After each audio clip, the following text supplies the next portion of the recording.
The sun beat down like molten iron, turning the desert sand into a blinding, scorching sea. Maribel's lungs screamed for air, but her body refused to move. Half buried in the shifting dunes, her hands clawed desperately at the coarse, white-hot grains that pressed against her chest and throat.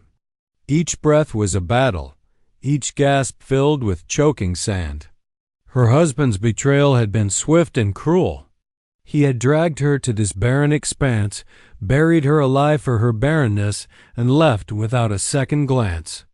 The thought of his cold, unfeeling eyes made her shiver even in the heat. Maribel's mind raced as her strength waned. The desert around her was merciless, a vast wilderness of shimmering air and jagged rocks that seemed to leer at her.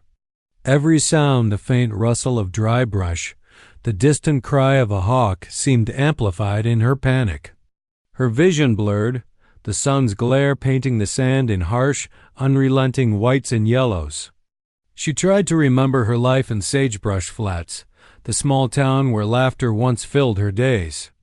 Now, all that remained was silence, betrayal, and the searing heat pressing down on her dot. Her fingers scraped at the sand again, nails breaking, skin raw. She tried to push herself upright, but her muscles trembled and buckled under the weight. The desert seemed endless, stretching to a horizon that shimmered with mirages, mocking illusions of safety that vanished the moment she reached for them. Tears mingled with sweat, streaking her dust-covered face, but she dared not give up. Not yet. Then a shadow. It flickered across the sand, tall and powerful, moving with a fluid grace that was almost unreal. Maribel's heart stuttered in disbelief. Her eyes widened, straining against the glare, and she caught sight of him, a figure emerging from the shimmering horizon, dark-skinned with long black hair whipping in the wind, his muscles gleaming beneath the sun. Tribal jewelry clinked softly with every movement, and he moved like a creature born of the desert itself, completely at home in the relentless heat. The man reached her in moments that felt like hours. Without hesitation, he knelt beside her, brushing sand from her arms and face. His eyes, dark and intense, softened as they met hers. "You should not be here," he said, his voice low, steady, yet commanding. "You will not die today." Maribel's throat tightened. Words failed her, her voice lost in a hoarse whisper. He extended his hand strong, patient, sure, and lifted her free from the suffocating sand. The sensation of being unburdened, of air finally filling her lungs without resistance, brought tears to her eyes. For the first time since her husband's betrayal, she felt hope, fragile as it was, stirring in her chest. He wrapped a rough, woven blanket around her shoulders, and the smell of smoke, sage, and cedar clung to him. It was strange and comforting, grounding her in the reality of being alive. Maribel shivered not from cold, but from the sudden, dizzying realization that she had been found, saved by a stranger whose presence seemed to carry the desert's strength itself. The warrior's eyes swept the horizon, scanning for danger she could not see. "Drink," he said, offering a pouch of water. Her hands trembled as she took it, the cool liquid washing away the dust and choking heat. Quenching more than her thirst, it soothed her frayed nerves. Her panic, her disbelief, Maribel's mind, still reeling, clung to his words and his calmness. The desert's vastness, its cruelty, had threatened to swallow her whole. Yet here was someone, moving like wind and shadow, strong and resolute, who had appeared just in time. She did not know his name, nor where he came from, but she sensed an unspoken promise in his gaze, that he would not leave her to die, that he would see her through this trial dot as the sun began to dip toward the horizon. Painting the sand in warm reds and golds, Maribel allowed herself to close her eyes for a moment, leaning against him, feeling the strength and safety in his presence. Somewhere in the desert, beyond the glare and mirages, the tide of her life had shifted. She was no longer alone. And for the first time in hours, perhaps even days, she dared to hope. The canyon air was cooler than the blistering desert above, and Maribel shivered as Tayanita lowered her to the sandy floor. The walls rose high around them, jagged cliffs that seemed to hum with ancient whispers of wind and stone. Shadows lengthened as the sun began its descent, painting the canyon in gold and crimson. Maribel's chest rose and fell rapidly. The sheer relief of being alive made every breath feel miraculous. Tayanita knelt beside her, brushing the sand from her arms and face with gentle, deliberate movements. His hands were strong but careful, calloused yet reassuring, and the faint scent of smoke, cedar, and desert sage clung to him. "Drink," he said, handing her a leather pouch. The water was cool, sweet, and restorative. Maribel's hand shook as she took it, and when it touched her lips, she felt the tight knot in her chest begin to loosen. "You will live," Tayanita said, his voice low but firm, carrying an authority that seemed to command the desert itself. "But you must rest." He draped a rough blanket over her shoulders, the fibers stiff and coarse, yet comforting in their warmth.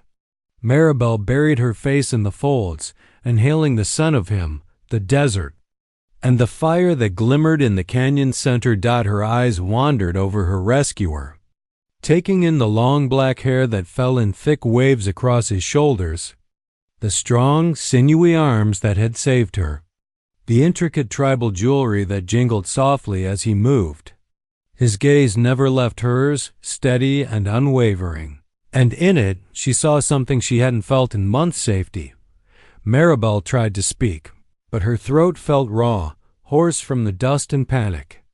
"Why? Why me?" she managed to croak. Tayanita paused, studying her quietly. "Because no one deserves this," he said finally.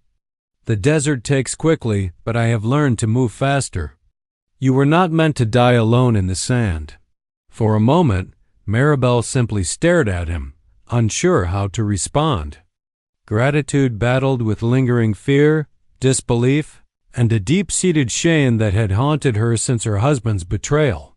She shivered again, not from cold, but from exhaustion and the raw emotional toll of her ordeal. Tayanita moved efficiently, gathering dry brush and stones, building a small fire that crackled and spit sparks into the cool evening air. The flames danced against the canyon walls, painting both their faces in flickering light. He handed her a small piece of dried meat, which she nibbled at uncertainly, the flavor strange but nourishing. As night fell, the canyon became a cathedral of shadows and whispers. The wind carried faint echoes of distant wildlife, the soft scurrying of nocturnal creatures, and the sighing of the rocks themselves. Maribel leaned back against Tayanita, the warmth of his presence grounding her, giving her courage she didn't know she still possessed. "Where are we?" she whispered, tracing the canyon walls with her eyes. "A safe place," he replied simply. "Few ever find it. Fewer survive here without guidance." He studied the fire as he spoke, throwing a small stick into the flames. Sparks rose like tiny stars into the darkening sky. Maribel's gaze lingered on him. She realized that in the vastness of the desert, amidst the cruelty of betrayal and heat and sand, she had stumbled upon something extraordinary, not just survival, but protection, guidance, and perhaps even a glimmer of hope. Tayanita's presence made her realize that the desert, though harsh and unforgiving, could also give. The night deepened, stars glittering like scattered diamonds above the canyon. Maribel wrapped the rough blanket tighter around herself and let exhaustion finally claim her. The sound of Tayanita tending the fire, the soft crackle of flames, and the whispering wind became a lullaby, drawing her into a sleep where nightmares could not reach her. For the first time since being buried in sand, Maribel slept without fear. She had been rescued, and though the desert still loomed large, her life had shifted. She was no longer helpless, no longer alone. And as she slept, The firelight danced across Tayanita's face, hinting at the strength, wisdom, and mystery of the warrior who had appeared when all seemed lost. Tomorrow the desert would demand more of her. But tonight, Maribel simply breathed, and for the first time in her life, she allowed herself to hope. Night had settled deep into the canyon, painting the jagged cliffs in silver and shadow. The stars sparkled like scattered diamonds above, their cold light contrasting with the warm glow of the small fire Tayanita had built. Maribel sat close, wrapped in the rough blanket he had given her, feeling the soft heat seep into her chilled muscles. The exhaustion in her limbs made her almost forget the terror she had faced just days before. But the memory of being buried alive still lingered. Like an echo she could not silence. Tayanita's hands moved with calm precision, adding twigs to the fire while his dark eyes flicked to hers every few moments, alert and watchful. His muscular chest rose and fell with each breath, the firelight dancing across the contours of his body, and Maribel couldn't help but notice the strength and grace in every movement. Yet beneath that formidable presence was a patience and gentleness that made her feel safe in ways she had never known. "You are stronger than you think," he said finally, his voice low but steady, carrying the weight of truth rather than praise. "The desert tests everyone, but it has not broken you." Maribel's lips trembled, and she turned her gaze to the fire, the warmth illuminating her tear-streaked cheeks. I thought I was going to die," she admitted, her voice raw, "and I have nothing left. No family, no home. Nothing." Tayanita moved closer, lowering himself to sit beside her. "You still have yourself," he said simply, his tone unwavering. "And you have the desert. It may seem harsh, but it teaches those willing to learn. You can survive. You can rise again." Maribel swallowed hard, her throat tight. The words carried a power that went beyond comfort. They stirred something deep within her, a spark of hope and resilience she had long believed lost. For the first time since her husband's betrayal, she allowed herself to breathe without fear, to feel that survival was not only possible but imminent. The fire crackled, sending sparks into the night sky. And Maribel found herself staring at the way the light played across Tayanita's features, the sharp line of his jaw, the intense depth of his eyes, the way his long black hair caught the firelight like liquid shadow.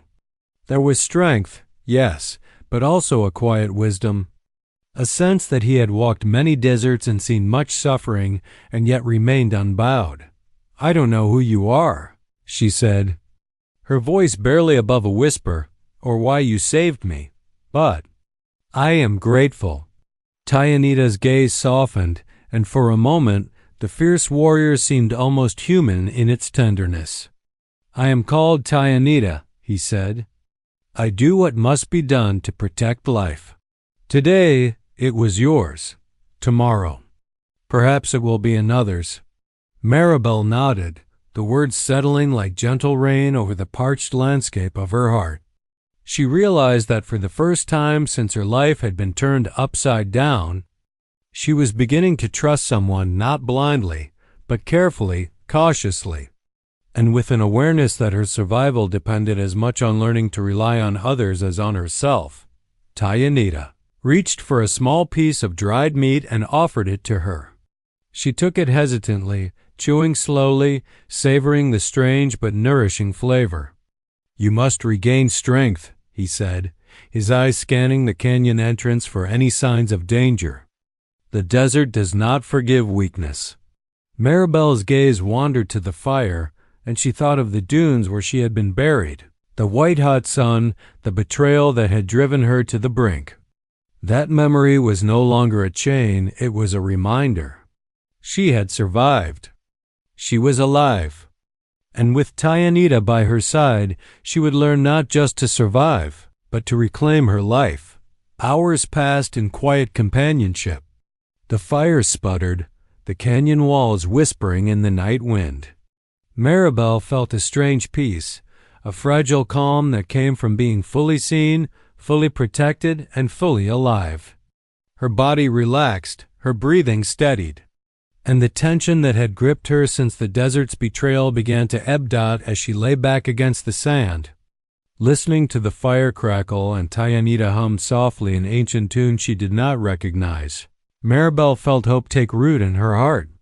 The desert had brought her to the edge of despair, but it had also delivered her into the hands of a warrior who would teach her that strength. Trust and resilience were born in the harshest of places.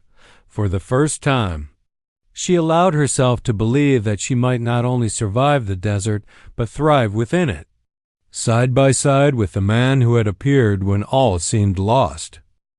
The morning sun broke over the canyon, spilling golden light across the jagged rocks and soft sand. Maribel woke to the sound of wind brushing against the cliffs and Tayanita moving silently nearby, gathering firewood. Her body ached, but she no longer trembled with fear. The desert had begun to shape her, and under Tayanita's careful guidance, she was learning to move within its harsh embrace. "You must observe first," Tayanita said, his voice firm but patient.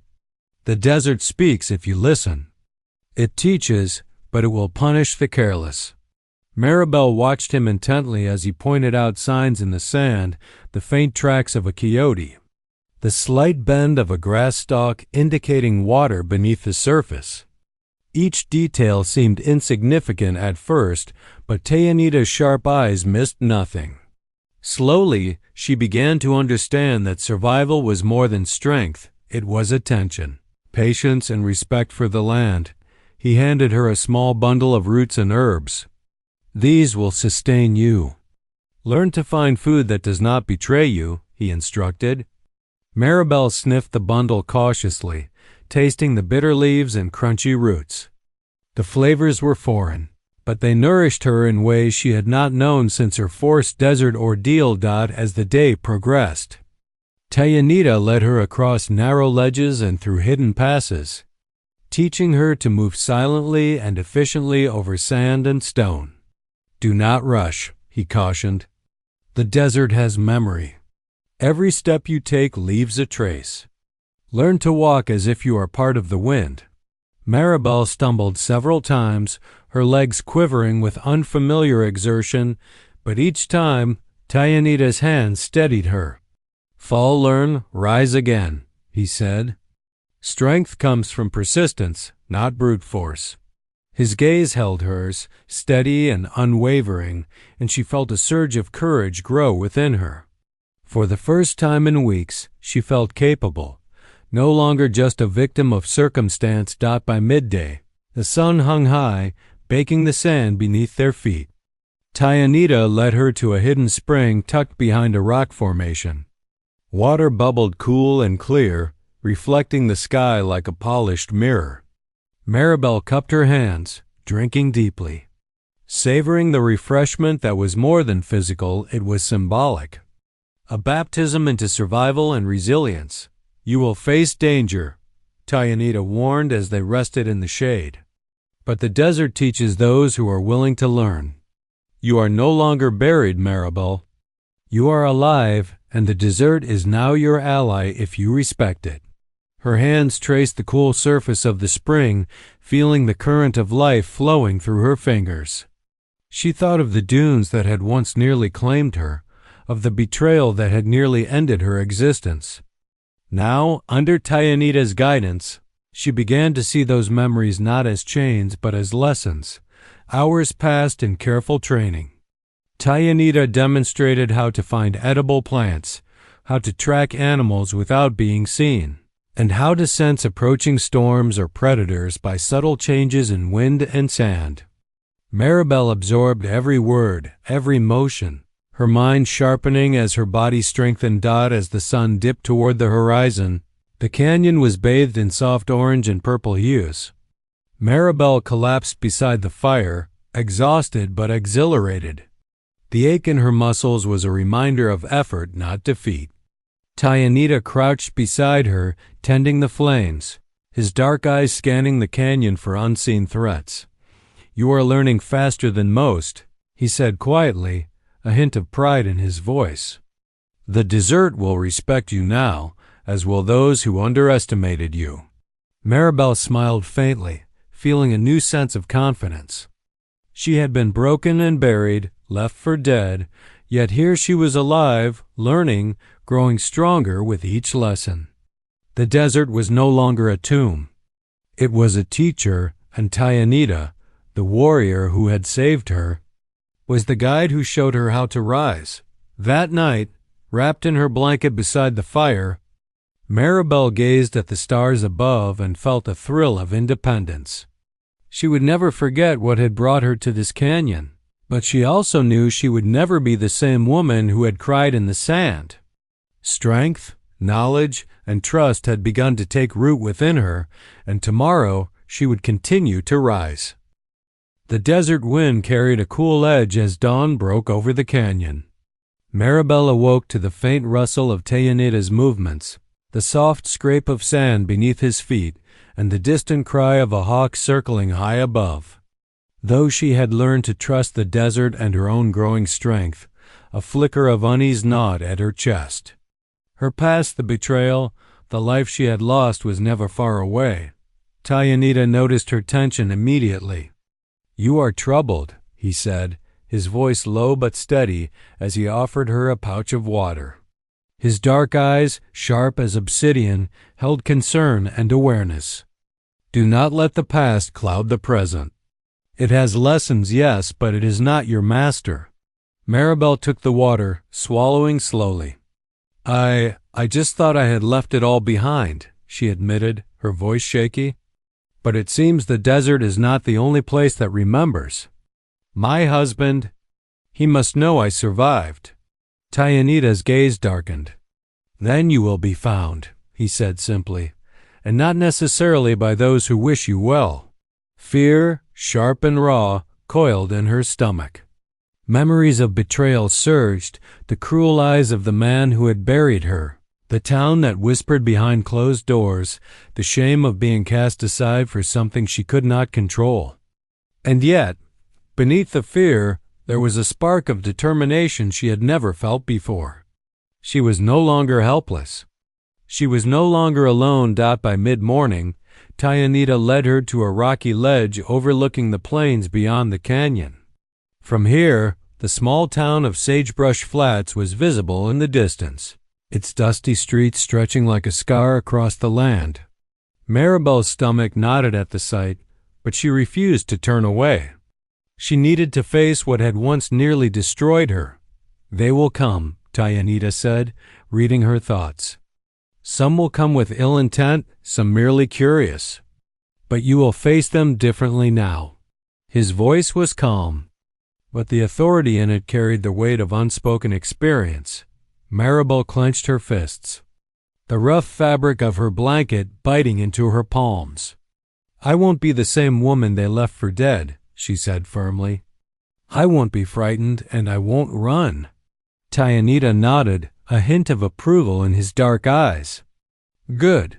Courage is forged in the presence of fear, not absence of it. Remember what you have learned, the desert, the skills, your strength. All of it will guide you." For hours, they trained along the canyon rim. Maribel practiced moving silently over uneven stone, reading tracks in the sand, and sensing the wind to anticipate changes in the terrain. Each exercise reinforced the knowledge that she was capable, resourceful, and no longer at the mercy of anyone's cruelty. As the sun dipped low, painting the sky in hues of red and gold, Tayanita shared news that made Maribel's pulse quicken. "I have scouted the outskirts of Sagebrush Flats," he said. "Your husband has sent men to bring you back. Or worse. They do not know what you have become." Maribel's heart pounded, but it was no longer fear, it was resolve. The woman who had been buried in sand, abandoned to die, had risen. She was strong, alert, and ready. "Then we will meet them on our terms," she said, her voice steady, the edge of authority woven through her words. Tayanita's lips curved in a rare, approving smile. "Yes," he said. "The past casts long shadows, Maribel, but you now walk in the sun. The desert has given you life. Now you will reclaim it fully." Night fell over the canyon once more, and Maribel sat by the fire, listening to the wind whisper through the cliffs. Shadows of her past lingered, but she no longer felt powerless.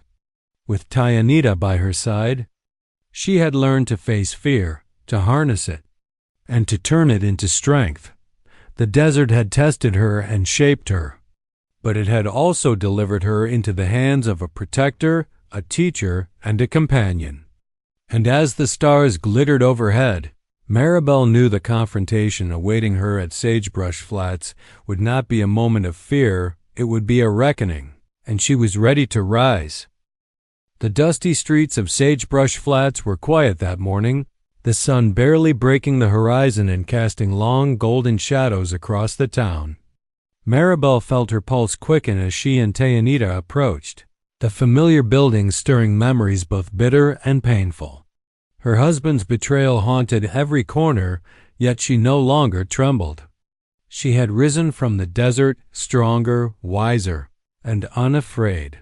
Tayanita walked beside her, silent and alert, his dark eyes scanning the town with the precision of a predator. His muscular frame, shirtless and adorned with tribal jewelry, radiated both power and calm authority. Maribel drew in a deep breath, the wind carrying the faint scent of sage and dust, and she allowed herself to feel a strange mixture of fear and anticipation at the center of town. Her husband's men awaited, their faces twisted in disbelief and mockery. "Well, look who's alive," one sneered, stepping forward. "Thought the desert had claimed you, Maribel." Maribel's jaw tightened. She stepped forward, feeling the warmth of Tayanita beside her. "I am not yours to claim," she said clearly, her voice steady and unwavering. Every word carried the weight of survival, of lessons learned, and of newfound strength. The men exchanged uncertain glances, their confidence faltering under the presence of the warrior beside her. Tayanita did not speak. He merely shifted slightly, muscles tense, eyes dark and commanding. The slightest motion in his direction spoke volumes, threat and protection intertwined, a silent warning none dared ignore. Her husband emerged from the saloon, his expression a mixture of anger and panic. "Maribel, this is your home. You belong here," he barked. "Return with me." Maribel's gaze met his, cold and unyielding. "My life does not belong to you," she said, her voice ringing with authority. "You buried me in sand, left me to die, and cast me aside for something I could not control. I am no longer the woman you think you knew." A tense silence settled over the town. The townsfolk peered from windows and doorways, whispers running like wildfire. Some remembered the cruel rumors, others the shame she had endured, but none could ignore the sight of the woman who had survived the desert. Standing tall beside a formidable Apache warrior, her husband's face flushed with anger. "You," he began, but Tayanita's voice cut through, low and deadly. "Do not test her strength," he said, eyes locked on the man. "She is no longer yours to harm." The words hung heavy in the air, and the men shifted uneasily. Tayanita's presence, powerful and unwavering, made it clear that any aggression would be met with swift, unstoppable force. Maribel felt a surge of confidence, emboldened by the warrior who had saved her and taught her to survive.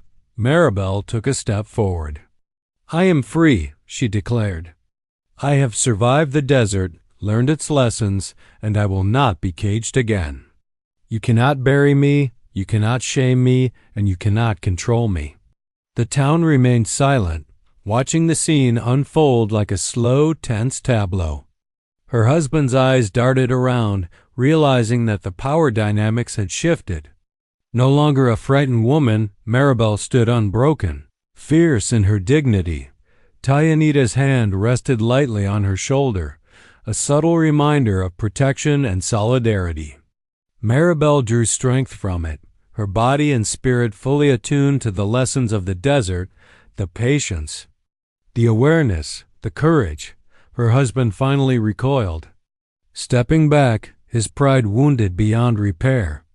The men followed, whispers and murmurs filling the air. Maribel exhaled slowly, the weight of fear lifting from her chest. She had faced the remnants of her past and emerged victorious, not through violence alone, but through strength, courage, and the unshakable bond with the warrior who had saved her life. As the sun climbed higher, casting light over the dusty streets, Maribel turned to Tayanita. "Thank you," she whispered, her voice carrying gratitude, awe, and respect. Tayanita's dark eyes softened slightly, a rare glimmer of warmth. "You did not need me to conquer them," he said. "You did this yourself. I merely walked beside you." Maribel nodded, feeling the final threads of fear and doubt unravel. The desert had tested her, betrayal had tried to crush her, but she had risen, and with Tayanita by her side, she knew she would never again be buried beneath the sands of despair. The streets of Sagebrush Flats lay quiet, the townsfolk staring in awe at the woman who had returned, not as a victim, but as a survivor, a force of resilience, and a symbol of unbreakable spirit. The sun climbed high over Sagebrush Flats, casting a harsh light on the dusty streets. Maribel stood beside Tayanita, her posture straight, her eyes steady, unflinching. The town seemed to hold its breath, watching the woman who had returned from the desert not as a victim, but as a force of resilience. Her husband, humiliated and powerless, lingered at the edge of the street with his men. Unsure whether to retreat or risk confrontation, Maribel felt the warmth of Tayanita's presence beside her, the steady strength of his hand lightly resting on her shoulder. He had taught her to survive, to move with patience and precision, to read the land and trust herself. Now she realized he had taught her something even greater: courage. "I am leaving this place," she declared, her voice clear and unwavering, carrying across the silent town. "Not because I am afraid, but because I am free. Free from betrayal, free from shame, free from the past that tried to bury me alive." The townsfolk murmured among themselves, glancing at Tayanita and the woman beside him. Few had seen such resolve in a human being. Some remembered the whispers about Maribel, the rumors of her barrenness and disgrace. But now they were witnessing a transformation so profound it stunned them into silence. Her husband's face turned red with fury. "This is your home," he shouted. You cannot claim my life," Maribel interrupted, her tone firm, leaving no space for argument. "You tried to destroy me, but I am not the woman you once knew. I am stronger.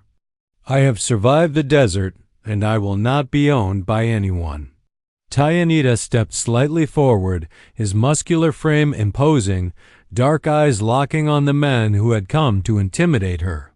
The subtle clink of his tribal jewelry echoed as he shifted, a silent warning that any aggression would meet force unmatched. Even the bravest of her husband's men faltered under the warrior's gaze. Maribel breathed deeply, feeling the power of her words resonate not just through the town, but through herself. She had been buried in sand, abandoned, left to die.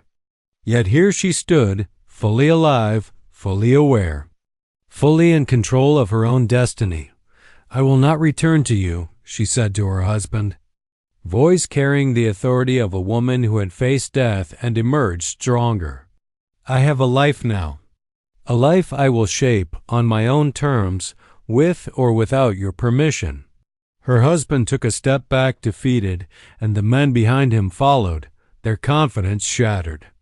The street fell silent once more, but this time it was a silence of awe and respect. Maribel's gaze softened slightly as she looked at Tayanita. "Thank you," she whispered, her voice carrying gratitude and relief. "For saving me, for teaching me, for standing by me." Tayanita's lips curved into a faint, rare smile. "You did this yourself," he replied. "I only walked beside you. The strength was always yours, The town slowly began to stir, eyes still fixed on the woman who had reclaimed her life. Maribel allowed herself a small, triumphant smile. She had faced the desert, faced betrayal, faced fear, and emerged stronger. As she turned with Tayanita to leave Sagebrush Flats behind. The wind carried the scent of sage, sand, and freedom. The desert stretched before them, wide and unforgiving, yet alive with possibility.